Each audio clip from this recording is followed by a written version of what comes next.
Bonjour à tous, je vous retrouve aujourd'hui pour ma réponse au Halo no Gacha de lundi. Bon alors comme d'habitude, je vais répondre de manière spontanée avec mes mots, ma vision des choses, mes croyances. À l'écoute de ce Halo no Gacha, il y a eu plusieurs petites choses sur lesquelles j'aimerais rebondir. Alors la première chose, c'est le lien, la connexion. D'ailleurs, c'est le mot que tu utilises. Tout continue d'une manière certes différente, mais rien n'est fini. Votre amour, ce lien, cette connexion, cette complicité est bel et bien présente malgré les circonstances. Et je trouve que dans ton Halo no Gacha, c'est quelque chose de très très fort. Ça permet de souligner une chose, les liens, l'amour ne se rompent pas.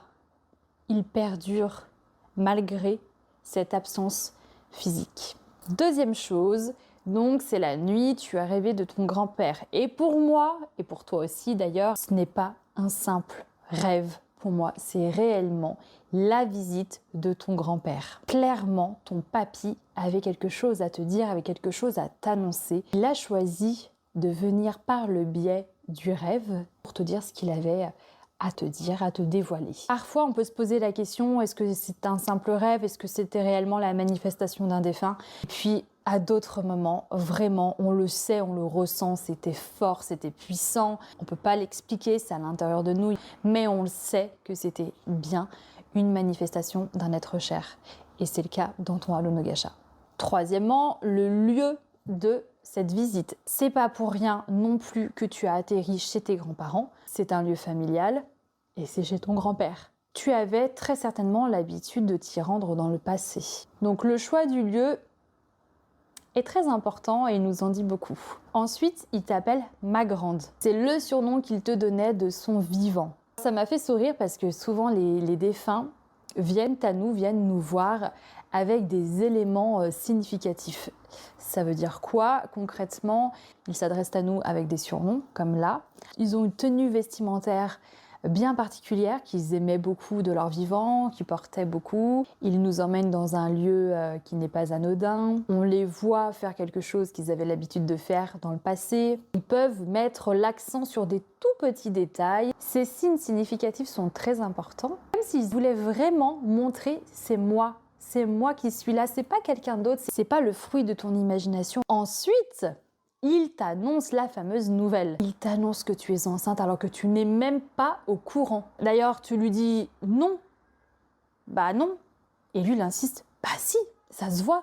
Déjà, il vient te voir. Il te montre que c'est bien lui. Il t'annonce ta grossesse. Même toi, tu ne le sais même pas encore. C'est comme s'il voulait être la première personne à te l'annoncer de vive voix. J'en ai des frissons.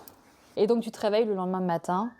Tu dis, je vais faire un test de grossesse et le test était positif. Tu considères ton grand-père comme ton ange gardien là-haut qui veille sur toi. Et tu savais par avance que cette grossesse allait très bien se passer parce qu'elle allait être sous sa protection. Et je trouve ça magnifique. Je trouve ça magnifique d'autant plus quand on connaît la suite de l'histoire. Donc ta fille est née un 15 février, le jour de la Saint-Claude, et ton grand-père s'appelait Claude. Je trouve ça trop beau. Alors bien évidemment, certains diront c'est une coïncidence, arrive. Oui, ça peut être une coïncidence. Comme ça peut être également la visite d'un être cher à notre cœur qui est venu nous annoncer une magnifique nouvelle.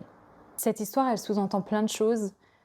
Que la vie après la mort existe bien, que les défunts peuvent venir nous voir et nous faire passer des messages, qu'ils sont au courant de choses dont nous ne sommes même pas encore informés. Donc finalement, c'est comme s'ils savaient ce que le futur nous réservait et que quelque part, de là où ils sont, ils continuent à veiller sur nous, ils continuent à leur manière de nous protéger. Et enfin, ça nous montre encore une fois que les défunts nous font des cadeaux magnifiques. Déjà, nous rendre visite, se manifester, c'est un cadeau. Mais alors là, t'annoncer cette grossesse, c'est trop beau. Il n'y a pas de mots. Ta fille est née le 15 février, le jour de la Saint-Claude. Ton grand-père s'appelait Claude. Pour moi, c'est évidemment un signe, un clin d'œil, une preuve d'amour de ton grand-père. Encore une fois, merci beaucoup pour ce témoignage. Je terminerai ce Halo no Gacha par 2 questions. La première, Est-ce que vous avez déjà eu la visite d'un défunt? Et si oui, est-ce qu'il vous a déjà fait passer un message? Voilà, je m'arrêterai là. Je vous souhaite une très très belle journée et je vous dis à très vite.